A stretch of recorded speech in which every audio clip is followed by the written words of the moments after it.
celebrate. They have done it. Hey everyone, welcome back to Evermore YouTube channel. It's Chris back with my rant stroke thought of the day. I was debating whether to do this really. It is a bit of a rant, but it's a bit of a rant with a wry smile on my face really. It's all about social media Muppets in this particular regard.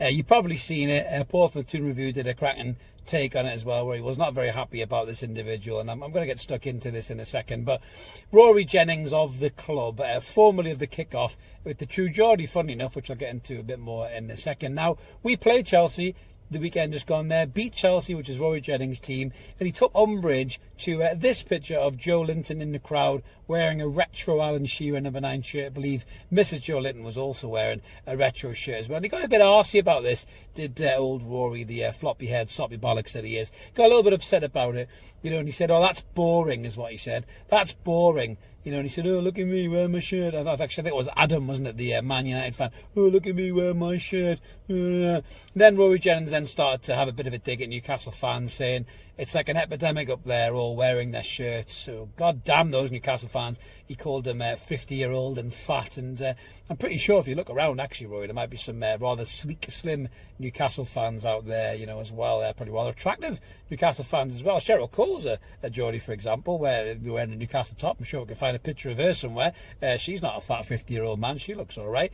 You know, the lasses from Little Mix, you know, to say the least. There's plenty, mate. But, you know, they're not all fat 50-year-old men, as you called them. So, you know, disgustingly there in your reference to Newcastle United fans. And interestingly enough, Rory, you're a Chelsea fan, you know, and you've got a problem with fans wearing replica shirts. I'm pretty sure Mark can rattle up some images here of Chelsea fans. Oh, look at that. They're all wearing replica shirts as well, Rory. So is there a problem there with all Chelsea fans? What about your buddies either side of you? Adam, the Manchester United fan. Oh, look at that. There's all the Man United fans looking forlorn, actually, wondering how they're so shit, sitting 17th in the Premier League or 16th in the Premier League, all wearing replica shirts.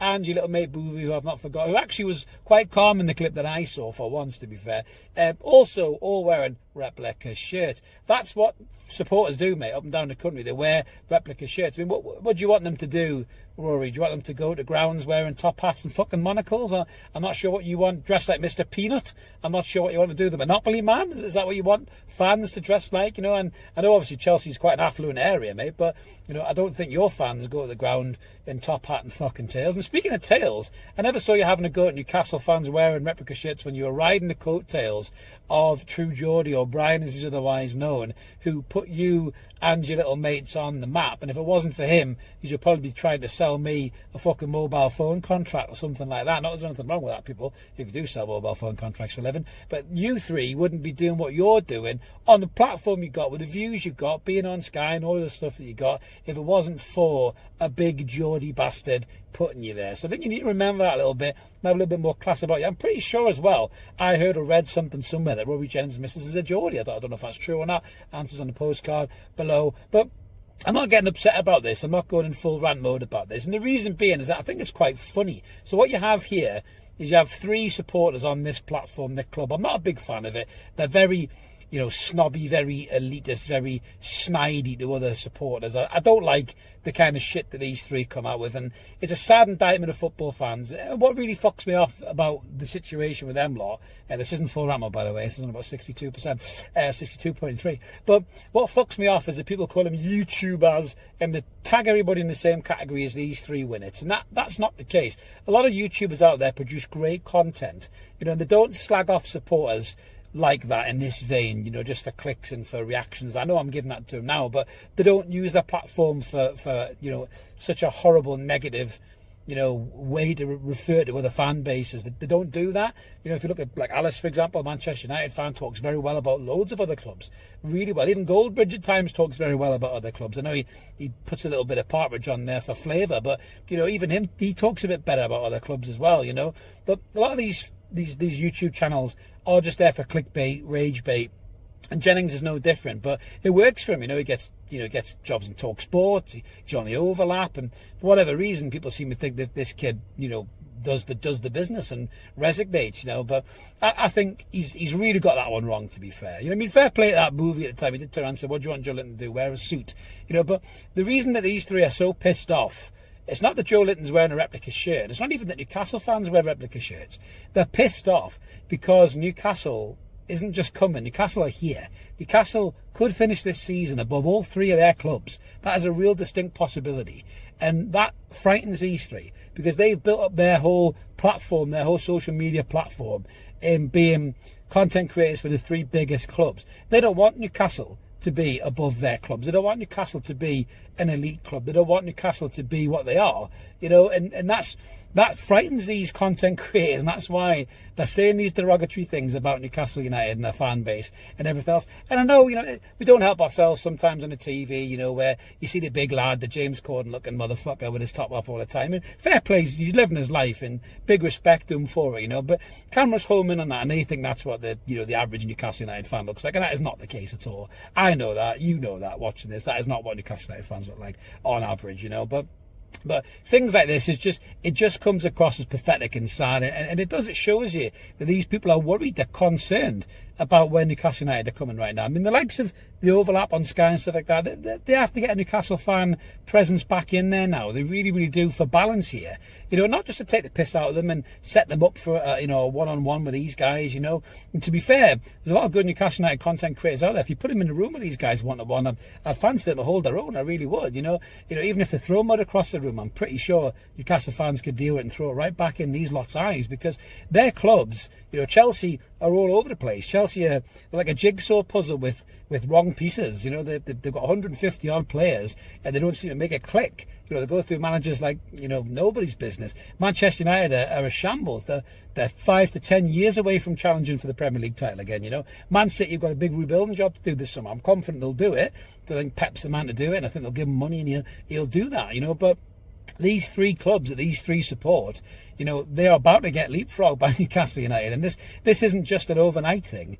You know, Newcastle have been in the top 6, top 7 now for the last 3 seasons, and we're not going anywhere. You know, if anything, this summer we're going to add quality to the squad, and we're going to continue to belong in the picture. You know, you hear Arteta talking about, you know, he's proud that Arsenal have not been beaten by the big 6. And you think, well, you have been beaten by the big 6, because Newcastle's a big 6 team now. Villa's a big 6 team now.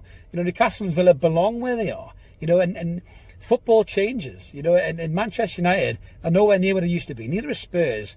You know, Chelsea have got a lot to do still to get back to where they want to be, when Abramovich's money and Mourinho and Ancelotti and all the other guys had them winning trophies left, right and centre. Chelsea aren't there either. So there's a long way back for those 3 clubs. But I thought these comments were quite sad and pathetic, really, of a fan who couldn't take the fact that his team was getting beat, couldn't take the fact, you know, didn't have any class about it. And some of it was click view and rage baity, but for me, I just thought it was quite pathetic, and it made me giggle a little bit, really, as to how sad it really was. I don't think he'll come out and apologise, because that's not his mantra. I don't think either one of them will do that, you know. And I do think deep down that there is a little bit of needle there, you know, when they talk about Newcastle, because of their previous life under the not the thumb, under the tutelage, I would say, of the true Geordie, you know, who's still massive in the space, you know, and a really good fella as well, to be fair. You know, he's left some really positive comments, you know, to our channel as well. He's a really good bloke. He's really supportive, you know, for somebody the size of the channel that he's got, you know, to offer, you know, aspiring small, younger channels like ours, you know, that kind of support. I think he's done the same with Paul at the Toon Review. He's probably done the same to other YouTubers as well. And that's what you should do with your platform when you get to that size. Don't sit there and scoff at people. I mean, these 3 remind me of the fuckers in the Hunger Games in the Capitol, you know, that are looking at all the tributes. That's the way they're behaving. And it's a wrong image for me to represent those fan bases. I'm sure Manchester United, Chelsea and Man City are livid that these 3 are always up in the spotlight as the faces of their football club, because I don't think either one of them represent what those football clubs really stand for.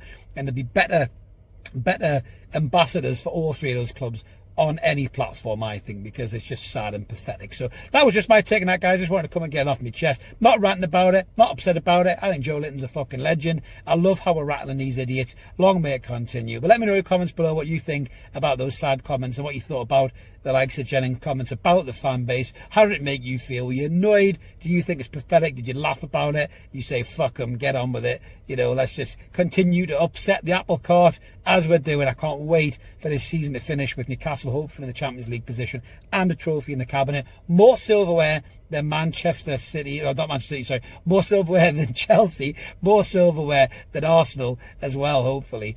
And then maybe even Manchester City, you never know. Definitely more silverware than Manchester United. I hope the fuck they don't win that Europa League. They'll be unbearable. But that's another story for another day. Thank you very much for watching, guys. Have a belter. Enjoy the weather wherever you are. Stay safe. Have a belter. See you later.